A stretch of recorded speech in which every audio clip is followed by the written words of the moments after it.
SASA is on a mission to promote the study of ancient world and engagement with our human deeper pasts by building a grassroots movement through outreach, collaboration, accessibility, and public scholarship.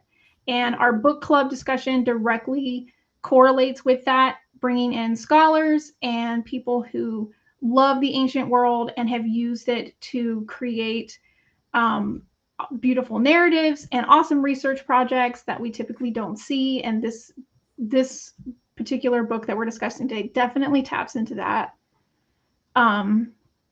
You can follow us on all of these social media sites, as well as our website. We're pretty much everywhere. Just some, basic courtesies: be kind and respectful, listen and thoughtful. This is mostly for our listeners out there on all of our different streams. We are streaming on YouTube, Twitch, Facebook. So please, if you have a question, drop it in the chat, and I would absolutely love to explore whatever questions anyone has related to this book. And you can set up a recurring donation if you are interested in supporting our mission. If ancient studies is something that is near and dear to you, as it is to us, you can definitely explore that further as well. And I'll have some QR codes throughout our meeting today where you can just directly go and set that up. And okay, so that's it. So let's jump into it. Let's go straight into it. Okay. So my first question is, who is your primary audience for this project of yours? So first of all, I would like to say thank you, of course, MG, because we were trying to have this event for a long time, and now it's possible. So I'm very happy about that. And we try to avoid the time difference between Lisbon and the US. And I think when we want, we can do it. So this is why it's an important moment now.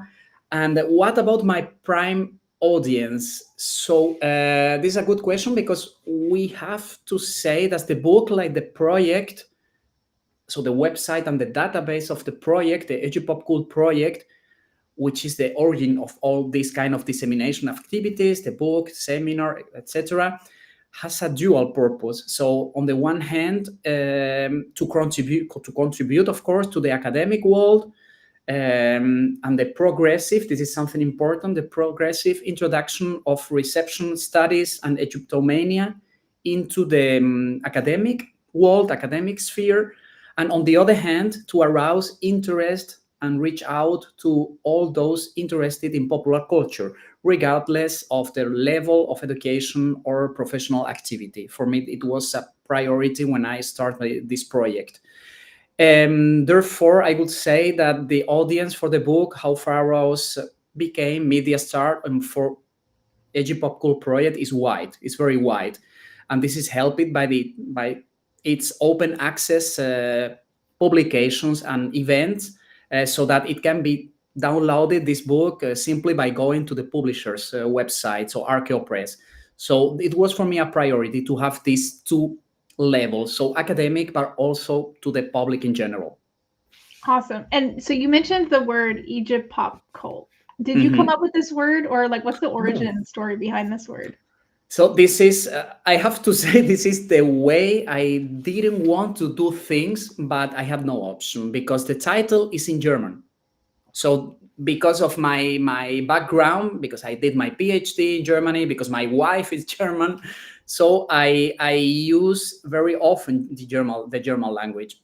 And I found a sentence very, very interesting about how authors transform in some way the past in their works, actually in current times, in present times. It was so the translation in English is I do the past times in the way I like it. And so it's a kind of description how the author maybe use this influence of the past, maybe in ancient Egypt or in Rome, Greece, in Middle Ages. And so they use this information and they transform them in their minds, and we have something new. And so for me, this sentence was very important, and it's a sentence from a TV series from the 70s and the 80s. Is, I don't know in America, but the name is Pippi Langstrumpf. It was a red hair girl doing what they want. So it's like very, so it in Europe was very very famous. It was if I remember properly, it's from Sweden. Okay. And so it was very popular here, and this sentence was perfect. This was the title of the project. Also the sentence in German is Ich mache mir die Welt, wie sie mir gefällt. So the idea is I do the past in the way I like it. But when I decided to publish the book in English and in England, so they told me, I'm so sorry, Abraham, but nobody talks, also nobody speaks German in England. So this is why we have to find another thing, another better thing maybe. And so I thought about Egyptology, popular culture. We put them together, and the mixture is edgy pop cult. Got it. It's very catchy. Yeah, but the story is very long. I know. Sorry if it was too No, much time. Cool. But anyway, I have to say is the title I didn't want.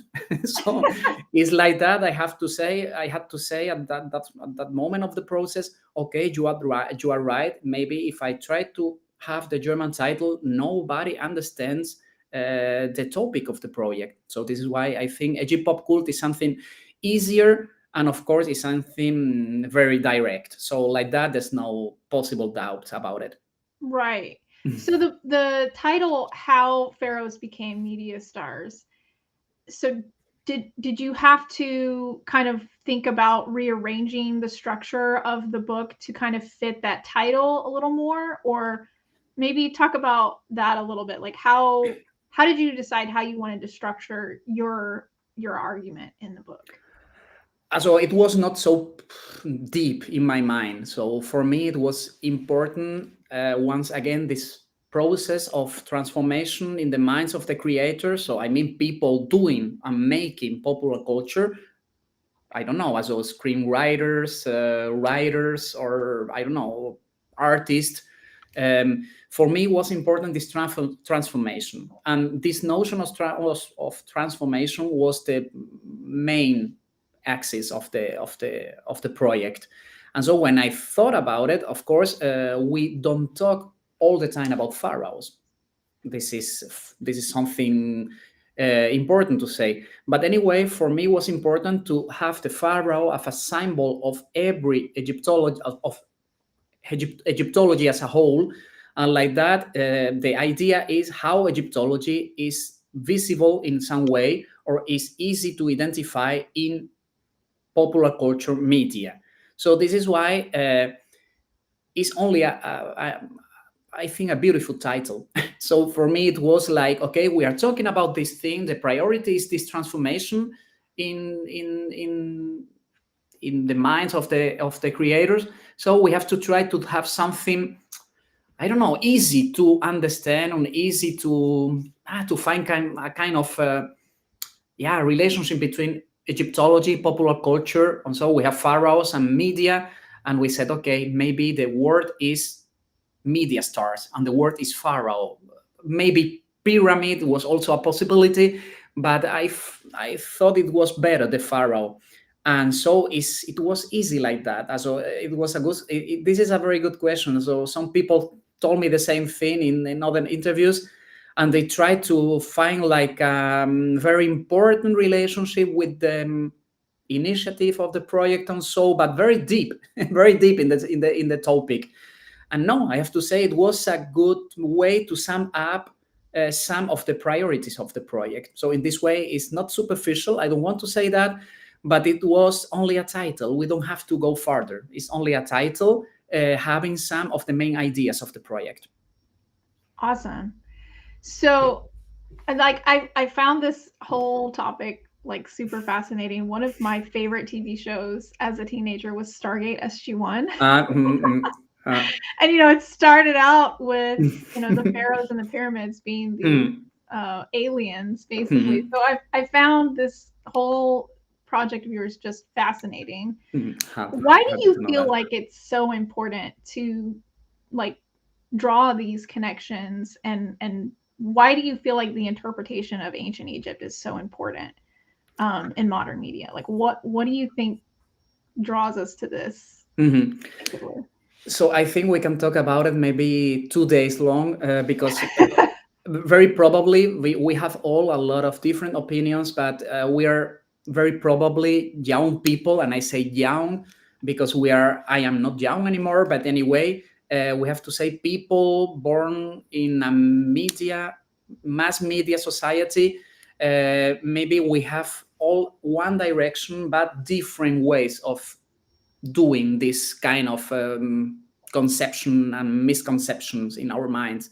But anyway, I have to say that the importance of this interpretation of Egypt in current medias lies mainly in the fact that it helps to better understand our times. So I'm very sorry if we think that popular culture about Egypt, what we called, I don't know if this is very correct as a correct, I mean right, as a grammatically right to say Egyptianized popular culture. But anyway, I always say the same thing. Also, if we try better to understand the past with popular culture, we are not in the good direction. So mainly with these popular culture products, we can better understand our times, because we are these are also is always a vision from the past in the present. So this is why we can better understand motivations and circumstances of people creating popular culture, and I mean circumstances like ideology, politics, economics, society. These kind of questions are very important. I don't want to say it's absolutely not the past, but at the same time, the most important thing is the present, because we are creating from the present. And so the influence of the present is the most part of this vision of the past. So Egypt, as we see that in popular culture, is Egypt through the eyes of somebody, as of people living in the 20th or the 21st century. And if we try to have a vision, like a historical vision, like scholars have, maybe no, we are not in the right way. But it's not easy to have this kind of ideas when most people think we learned with popular culture. This is also, of course, a part, but we need a kind of mediation. We need a kind of orientation. Some people doing what we have to understand, and so this is why we have teachers. This is why we have professors, and so.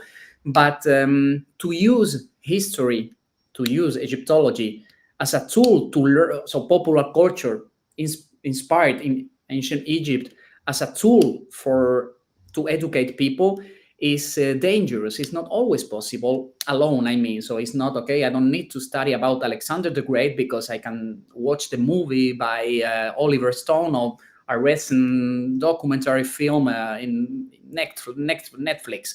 So no, it doesn't work like that. So we are seeing the vision of some people doing popular culture in the present. And so it's the vision of this person as an individual conception of the past. And this is not easy to, maybe we understand, everybody understand this idea, but most of people today think, no, we have, I don't want to read a book, a history book. I prefer to watch the movie or to read a novel. Mm-hmm. It's not the same thing. I Mm-mm. don't want to say so the first is better than the second. It's not this point. But anyway, we have different knowledge in one part and the other part, and we have to differentiate. So we have to make a difference between both kind of knowledge, and this is not easy. This is not easy. Definitely not. So that kind of leads me to my next question. So you mentioned several aspects of ancient Egypt that are consistently portrayed rather inaccurately in modern media, Mm-hmm. such as like Mm-hmm. harems and ancient figures such as Hatshepsut. and like the entire Mummy movie. Mm. Took so many liberties. I Mm. gotta admit though, I loved that movie. It's still one of my favorites. But Mhm. yeah, so like it definitely took a lot of liberties. But do you feel like these like interpretations and this creativity with ancient Egypt, do you Mhm. feel like it has helped or hindered modern interest in ancient Egyptian history?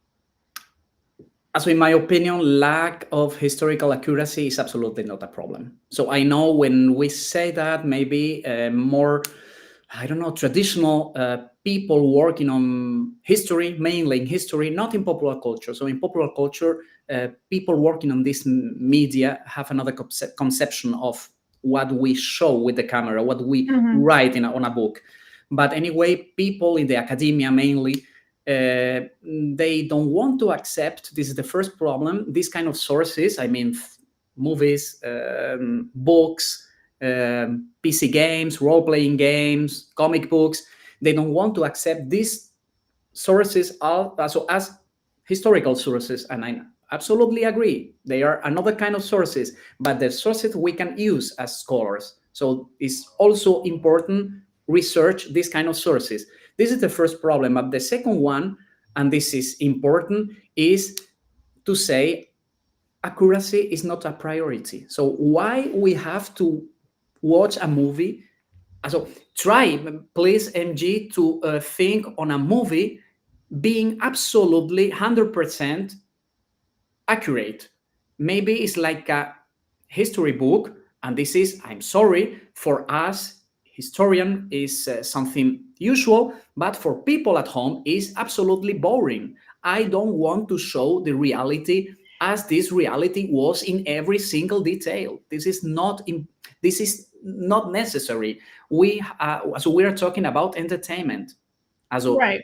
I think the most intelligent people in the world in this opinion is Ridley Scott.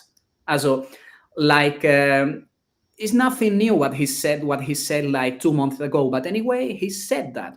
So usually we said this film is not accurate, and usually we use this as synonym of is not good. That's is absolutely not the same thing. So I don't know why we do that very usually, but we heard this kind of of comments every time. So, and he said people, also historians, has have absolutely criticized some aspect of Napoleon, the Mm-hmm. last film. So, and he said, please get alive. Yeah.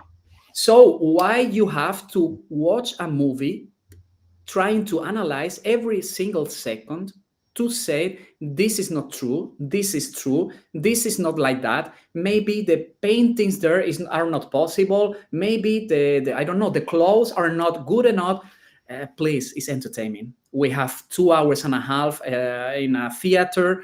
We have to watch something spectacular, something good, and I think accuracy is not something pivotal in my opinion. So this is why I am mostly yes, flexible. I mean, we have to recognize a period, we have to recognize a culture, but we don't have to be absolutely 100% accurate. That is not entertainment. That is absolutely boring. And I am an Egyptologist. I mean, for me, sometimes when I watch a movie, I say, okay, this is not usual in the decoration of a palace. This is not usual in the decoration of a temple, an Egyptian temple. But I try to do like that. So my glasses are not anymore the glasses of an historian, but I am a person watching a movie, and it's cinema or it's a book. And so I have to enjoy. If I enjoy this kind of inaccuracies are absolutely not relevant for me. So do you feel, so this is kind of like an off the cuff question. So do you feel like in the instances of like decor or something like in those films, do you, so you're saying that the inaccuracies don't bother you like at all? Like even like a small fix like that maybe they could have been a little bit more accurate, it doesn't bother you when it's like like if it's like a storyline thing, I personally I'm like whatever.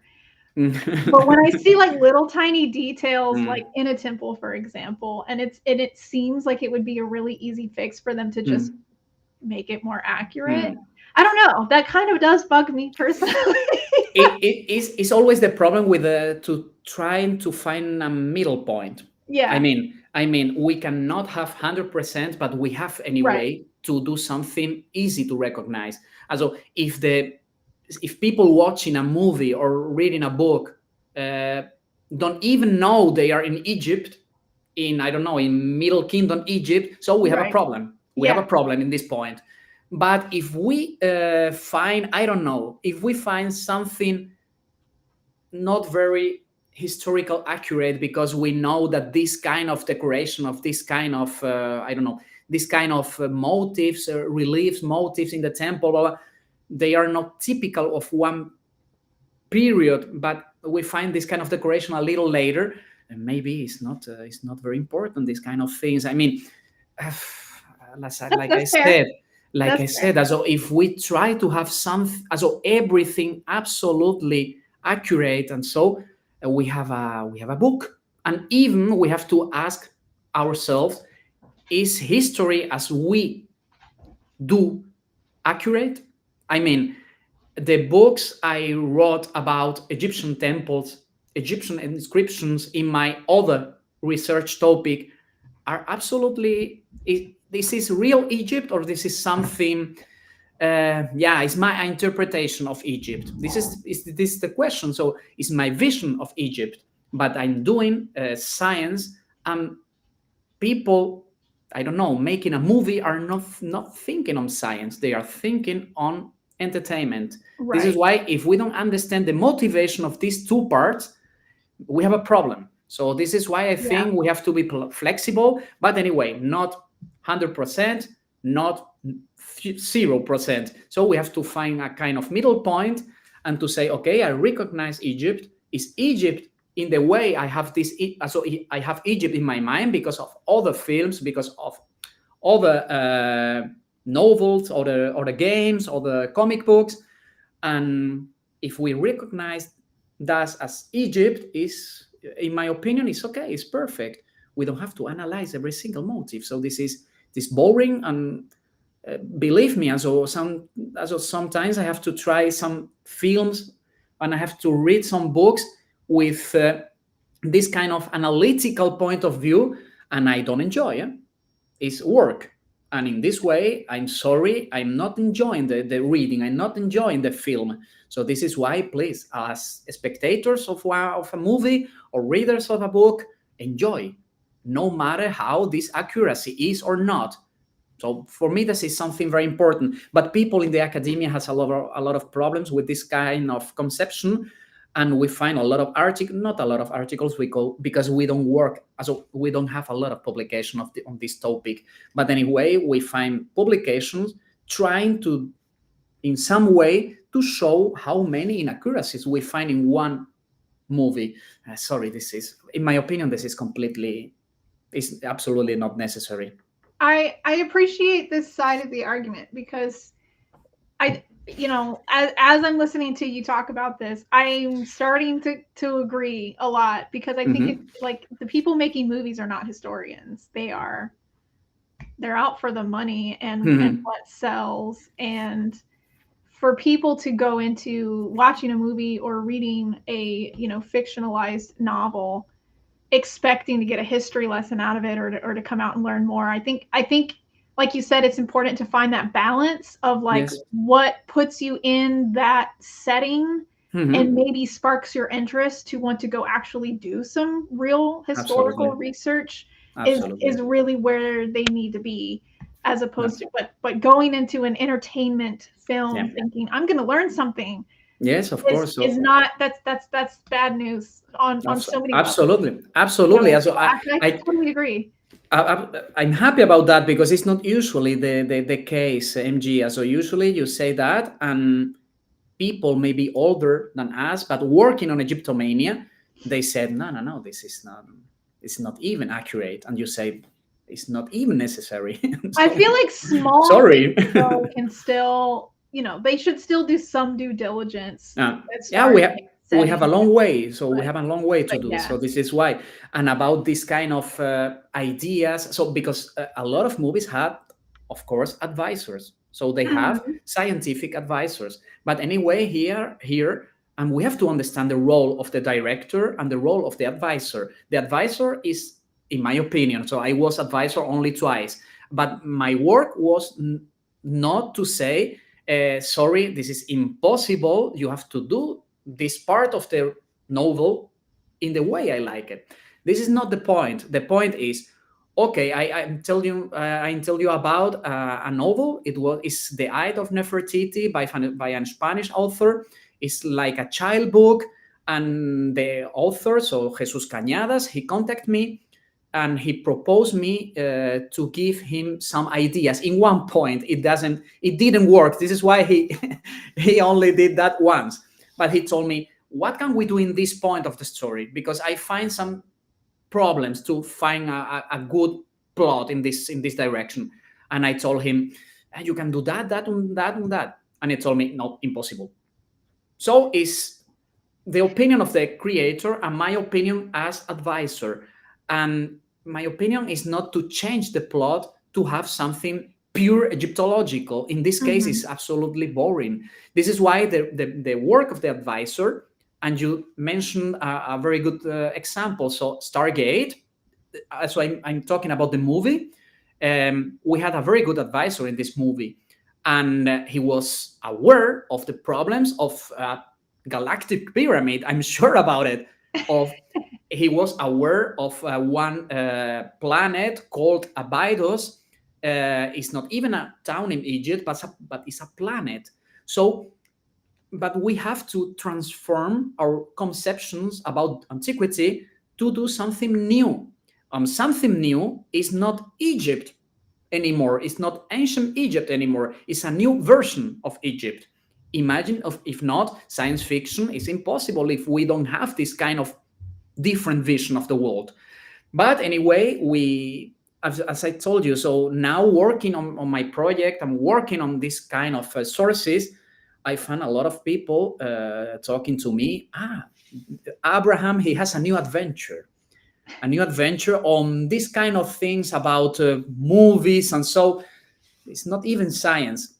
We don't say, as we are not working on the same topics. It's Egyptology anyway, because it's reception studies, but we are working on two different parts of the discipline. So this is why traditional Egyptology ignores the potential of this kind of sources, and they don't even want to touch this information.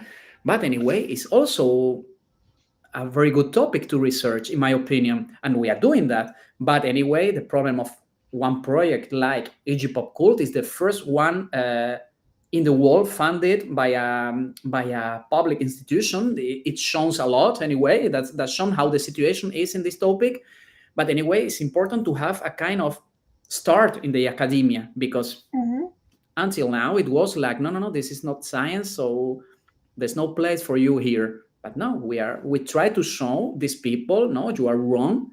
We do something scientific and we publish books and articles with this approach to sources, but are not the same sources you are using every day, or I am using, because I'm an Egyptologist, but I'm working also now in this part of my career. So two possibilities are absolutely good, but we have to accept this kind of new studies of our current times, because we cannot ignore the dynamics of our present time.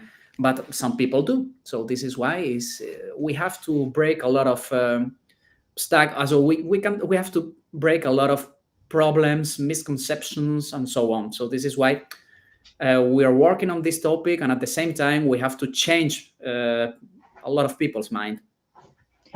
Definitely, yeah. Um, yeah, this is really interesting. I'm really enjoying just thinking about like kind of reconceptualizing my expectations for films. I think for historical films. Um, that's very interesting. So, do you feel like some of the stereotypes. So along these veins, do you feel like some of the stereotypes and inaccuracies that have become so rooted in our understanding of ancient Egypt? So like in your book, you mentioned like this kind of fascination with like superstition and death and like all these kind of like cult practices that are really inherent in like mummy. And that kind of permeates our understanding of ancient Egypt from a modern media perspective. Do you feel like these stereotypes and inaccuracies, do you feel like they're harmful in any way? Or like, because a lot of the, like if you were to walk up to anybody on the street and be like, hey, what do you know about ancient Egypt? And they said something like, oh yeah, they, I don't know, they had the Book of Death and just, like what would your thoughts be if that's like all anybody knew about ancient Egypt? Like, would that bother you at all, or no? No. Okay. I have to be honest. So no, maybe a lot of people have problem with this kind of repetition of motives, and I understand. But anyway, it's like Egyptian history. So sometimes, and I go now to the other side of the conversation, as I mean traditional Egyptology. Something I do every day also. So this is why I think I'm not an example of anything. I would like to say I'm an example of something. This is a little too arrogant. But I say I do at the same time Egyptology in the traditional way, text, hieroglyphs, inscriptions, and I do popular culture. So this is why, so we can do both at the same time. But anyway, these stereotypes, also we have to think on physics, for example. Do we know, normal people, a lot of things about physics? I don't think so. We know Einstein. We know maybe, I don't know, we know that astrophysics, we have to go maybe in 20 years to Mars. But do we know something about a lot of other things important for our society? We have no idea. So why do we have to have problems with this kind of few knowledge about Egypt? Another question is, we know pyramids, we know mummies, we know Tutankhamun, we know Nefertiti, Cleopatra. Yes, so this is like Egyptology. So when we talk about Egypt, we think we have only one Egypt in mind. And so even if we have 3 millennia, we think Egypt is only one Egypt all the time. So it doesn't matter 3000 BC or Egypt in times of Cleopatra. It's Egypt. No, it's not Egypt in the same way. So there's a lot of difference. So in the same way, of course, we have a lot of mummies. Of course, we have a lot of things, I don't know, similar to Tutankhamun's tomb and so. But if we go into details, we see very often different things. We say new things. We have to focus on these kind of variations, on these reformulations, these recreations. Is the word I use in my article is resemantization. I mean, new meanings for the same motives. And in this case, we have, of course, the pyramid is a tomb in Egypt, but we have in Stargate, for example, to use again this example. So it's like a spaceship. And in some comic books like Moon Knight, we have the pyramid is like the kingdom of evil Khonsu. So it's something different. So we have this kind of difference from one work to another. Why don't we try to analyze and to understand these variations? In my opinion, is fruitful to do that and not to say, okay, it's always the same thing. We see pyramid with pharaohs, the curse of the pharaohs. Yes, but we have something new. If we analyze these kind of things deeply, we see a lot of aspects we don't see at the first sight, if you want. So this is why I think even if the stereotypes are very often the same ones, as we find these 4 motives, we have to try to understand why we find them so often, and why we find these motives in different narratives, and why they find these motives with different meanings. This is science in every case. So this is why I think this is an absolutely interesting research topic. But of course, if we have only this narrow point of view, it's always the same thing. We find mummies are all the same. No, we have even PhD dissertations about the mummy with a lot of interpretation, imperialistic. Some colleagues in Paris. We have another point of view from a point of view of monsters like Dracula, the mummy. So I mean, we can have a lot of things. We have an enormous potential, and it's not always okay. It's the mummy. No, it's much more than the mummy, and it's much more than Tutankhamun. We have a lot of things, but if we see that from outside, of course, we have only Einstein, and we have only in 20 years we have to go to Mars.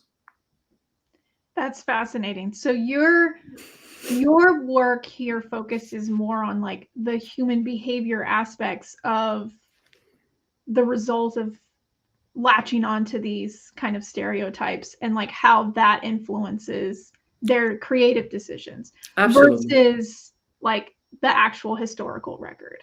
Absolutely. That's fascinating. Yes, Really fascinating. this is why I told you, if we want to know more about ancient Egypt, we are in the wrong way. So we try to know more about people today. So I mean, could we understand Stargate once again? Sorry, sorry, MG, but I use always the same.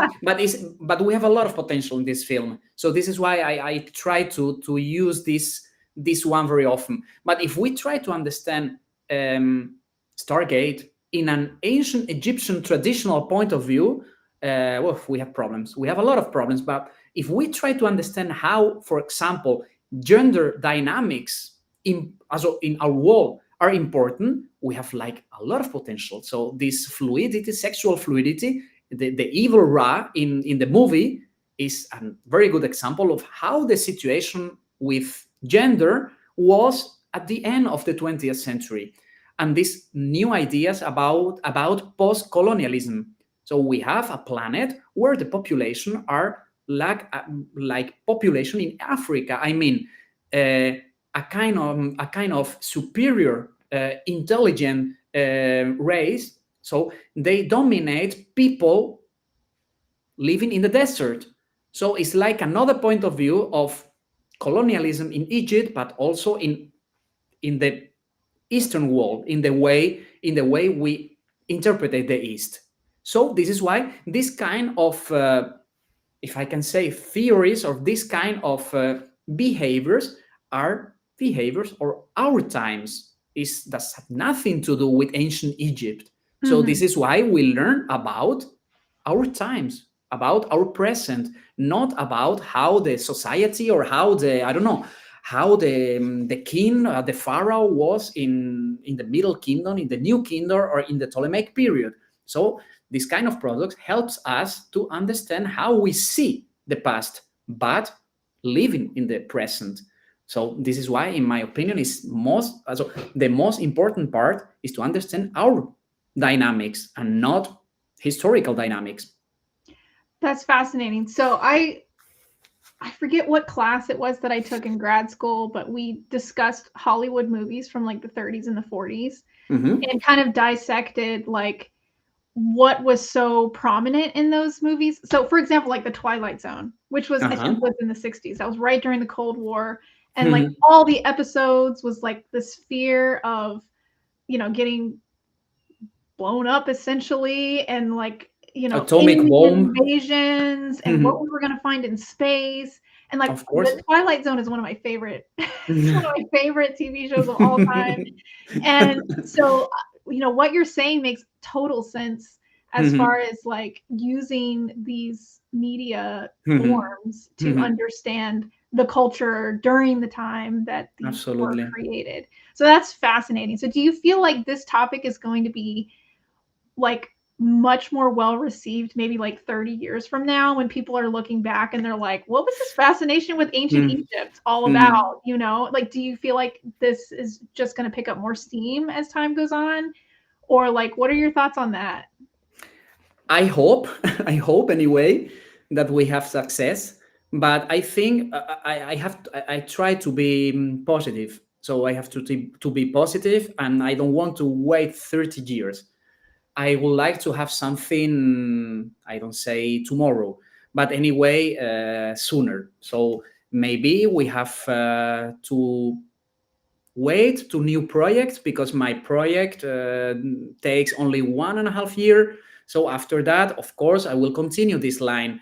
But anyway, we need also new projects. So if I do that now, maybe in 5 years, if we don't continue this line, if we don't continue this way, maybe we do nothing. So I mean, the work we did is not even important anymore. So this is why we have to try now. It was important to break the ice now and to start with a project funded by a public institution. But if we stop here, we have a problem. So it was happy, but it takes not very long. So it was, in Spanish, we say it was a rose only for one day.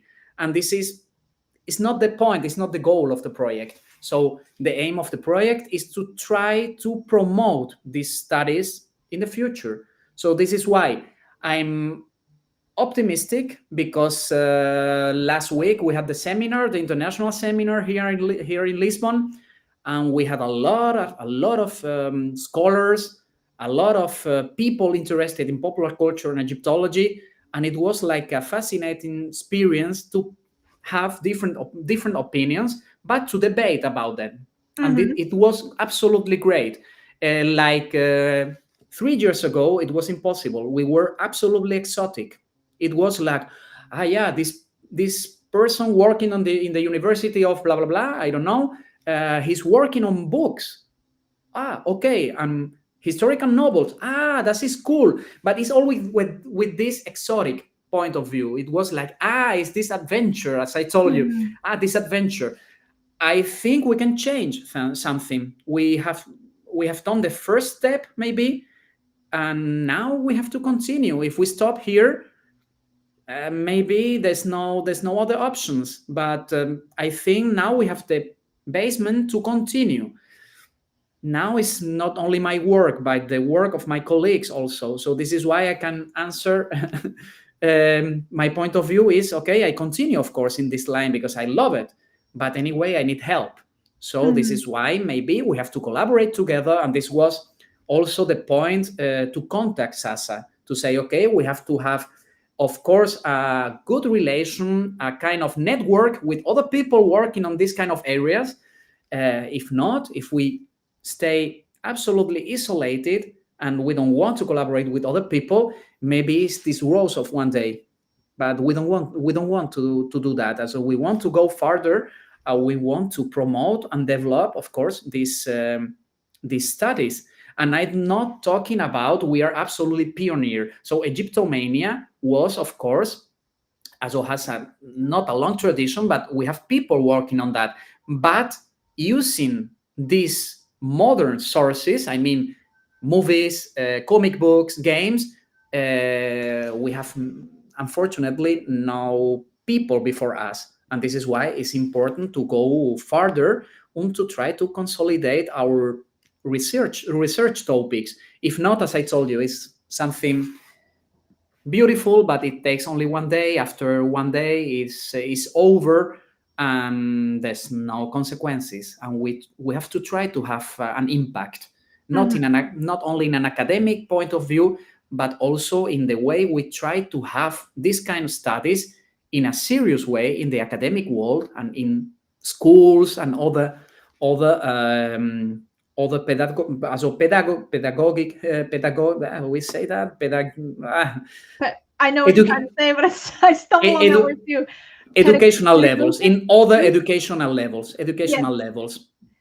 Definitely. So, okay, so that draws me to my next question. So your book has contributions from several different people. And what went into your selection process for them? Like, how did you decide who you wanted to help you with this project? And talk a little bit about that. There is also, we had different motivations. So this, I have to be absolutely honest. As I told you, there's not a lot of people working on this kind of things. We don't even know if a lot of people approve this kind of reception studies. So we had, and I say that in the plural, but in this moment of the project, I was absolutely alone. And so it was like, okay, I have to contact people working on this on this topic, but mainly people I know. So it was important to have a kind of contact before this project starts. And so the beginning was people from my university here in Lisbon, and of course from my other institutions before I was here in Lisbon. And like that they started to talk me about other people. And after like 3 weeks, we had a very interesting network, not enormous, but anyway, it was like a starting point. And so these people talk me about other people and these people at the same time. And so it started to grow. And after that, I said, okay, now I propose you to write a book. It's part of the project. I need your help. And so we can go in this direction. They proposed me different topics, and I tried to evaluate the potential of these kind of contributions. And after that, I choose the best ones. So, and I'm very happy about the how the book is now. But anyway, it was very complicated. I have to confess, when you don't have because it was something new for me also. So it was like, okay, I need a new direction to have. We have to try to have the funding, and I thought, no, this is impossible. It's something absolutely exotic. We have zero options, and after that, we have it. And so now I have to contact new people to do something, dissemination activities and so on. And they told me, yes, I was very lucky. All of them told me, yes, we want to participate. So it was absolutely great. Also great specialists, great people. So they helped me a lot. But anyway, at the beginning was like, okay, surprise. So I don't know if they answer. I have no time. So I need a quick answer. And it was not easy, but at the end, it's not my first book. And I know we say always the same thing. The last one is always the best one, because we have to promote this kind of, we have to make publicity and advertising. But anyway, I have other books, and it's my favorite one. That's awesome. Maybe the next one, I will try to be absolutely honest. Maybe the next one is not the best one. It's only one academic book. But anyway, this one is the one I'm absolutely proud of it. Absolutely. Because it was very difficult, and we have do something with that. We have done something interesting with that. And this is something, it was absolutely not easy. But anyway, as I told you, the process was sometimes complicated in a topic like this one, because we didn't know how people could react. But now we are happy. We had an enormous network. Now it's not the problem anymore. Now we have another problems, but not this one anymore. But anyway, at the beginning was very, very complicated. A book of this like caliber and like the breadth of everything that you discuss in it, I can imagine how like tense it must have been. But I think you did a great job, and it's fascinating, and I absolutely love just the concept of how you pull in, like how this is so relevant to today, which is like the mission of SASA. So this has been really awesome.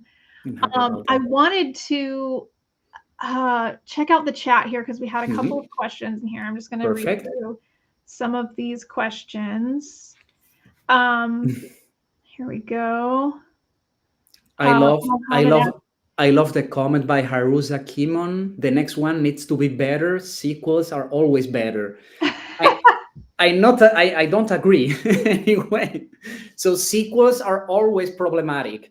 And I would like to try something different, not a sequel. But anyway, it's always complicated. But thank you for the comment, because it's absolutely great. Yes, yeah. Cool. And yes, so it is free to read on ArchaeoPress's website. I'm going to put that up here one more time. Where is it? There it is. There we go. So if you scan that QR code, it'll take you to the ArchaeoPress website, where you can order a PDF or order a print book or download a PDF for free and learn this fascinating topic.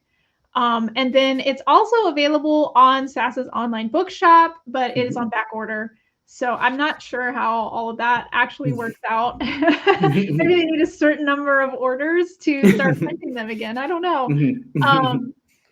But yeah, so well, thank you so much My for pleasure. coming on and talking about this book. This has been very interesting, and this discussion has really challenged how I approach Thank you very much. historical things in the media, and I have to say thank you. Thank you because it was not easy to contact SASA at the beginning because of different circumstances, but you helped a lot, and I'm very happy about that. So thank you very much, MG. Thank you. Take care. Thank you.